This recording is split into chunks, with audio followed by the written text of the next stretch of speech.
Guys, welcome. Selenki85 is the channel. I am Twister, and it's a new project of mine. I'm going to be covering loads of things. Firstly, everything Arsenal. I'm a massive Arsenal fan. I'm going to go through loads of things, transfers, performances, match days. There'll be a lot of vlogging.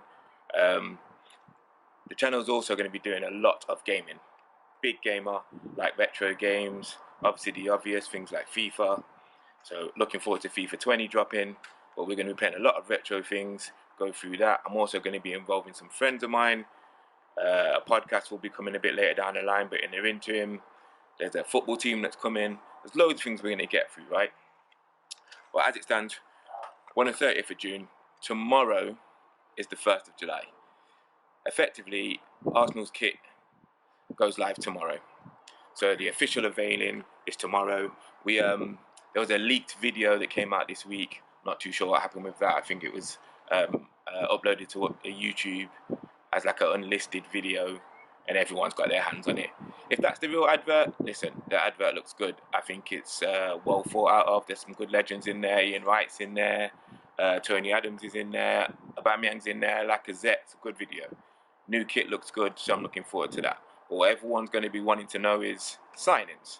Are we going to unveil it with signings or not? I think it's a big myth, to be honest with you. We've already got the Adidas money. It's irrelevant. The money is already here.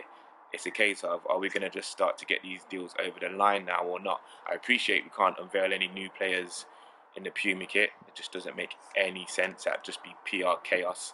But we could have made some signings by now. As it stands, everyone's talking about the big names. We're looking at Zaha. For me, fantastic player. Would I have Zaha at Arsenal? Absolutely, in a heartbeat. In the current climate, with the money we have, with the people that are available, would I buy Zaha? Probably not. I would go with Hakim Ziyech, Ryan Fraser, one of those two, or both. I mean, for the amount of money that Palace is asking for, if we've got even 60 million of that to put in for Zaha, then attacking on an offensive style, I would go after those two. But that's not where our big problem is. Our problem is in defence. If you look at the league from last season, what happened? Look at the top six. The difference between sixth and third wasn't that many points. First and second, obviously Man City and Liverpool, they absolutely ran away with it. But after that, there wasn't that much room for movement. The reason why Arsenal did not hit that top four is because defensively, we were just the worst thing ever. We gave away so many goals, we lost so many what should have been easy wins, no disrespect to those teams, that it just got all out of hand and was a mess. Me personally, if we don't buy anyone offensively, yes, we do need a winger. Ideally, we could get someone in the middle of the pitch. I'm all right with that. Buy a left back, buy a centre back, bring in a right back because Bellerin is not going to be ready for the start of the season, and we're good. The rest of the guys, they can do a job. Play Xhaka in a 3, he can do a job.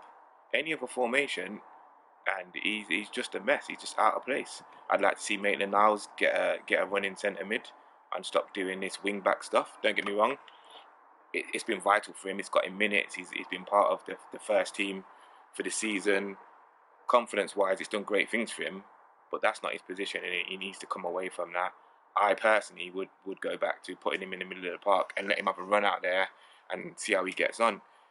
Everyone remembers the 2-0 loss to Man United. Yeah, we lost the game. He had a fantastic performance in the middle of the park. Me, I'd take a risk on him. Torreira, for me, he stays. There's all this talk about Aubameyang apparently going.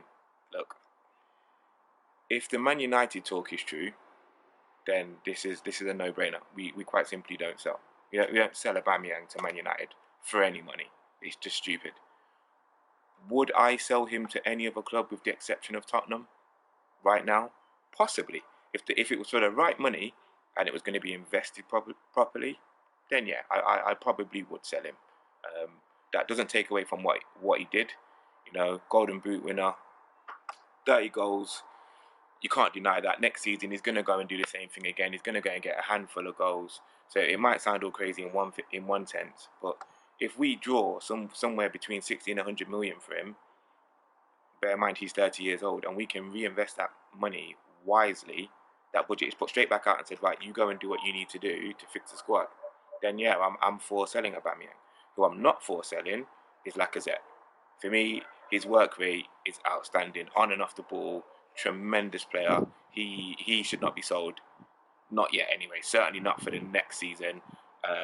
And all this talk about is Unai the man for the job, isn't he, etc. Listen, he's he's got to do this with the cards he was dealt. For me, he did what he needed to do for that season. Ideally, we win the Europa League. Did he make some questionable decisions that potentially cost us? Yeah, he did. But the players that he has access to, not ideal.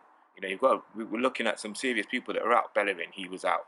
Um, Rob Holding, who, by the way, for me, he starts every game if he's fit. Ball playing centre back, absolutely does a job, but he's injured. In the time that he wasn't injured, we went 20 games unbeaten. Am I saying that's down to Rob Holding solely? No, of course not. But he was part of that run. He got injured. Things took a turn for the worse. Socrates, aggressive defender, a bit too wild sometimes, does a job for the most part. When he doesn't, he looks terrible. But he's an aging centre back. Koscielny, we all know where we are with him. Monreal, enough. Mustafi, why are you still here? Let's spend the money on the defence. Cool. We're going to do that. Absolutely, I'm all for selling Aubameyang. If not, he doesn't go anywhere. He stays. He continues to get goals, and hopefully he helps us get back in the Champions League. Maybe even win a trophy. Go win an FA Cup or something next season. Happy days. But yeah, I just thought I'd give you guys a quick intro. This is what's going to be happening. Football talk. We're going to be playing loads of retro games. For everyone that cares, PS4 is what I use. I'm not an Xbox person. My son is an Xbox person, but we'll get to that. There'll be games, there'll be vlogs, there'll be competitions, all of that good stuff. But I'm just getting started, so you're gonna have to bear with me. Until next time, I'm out.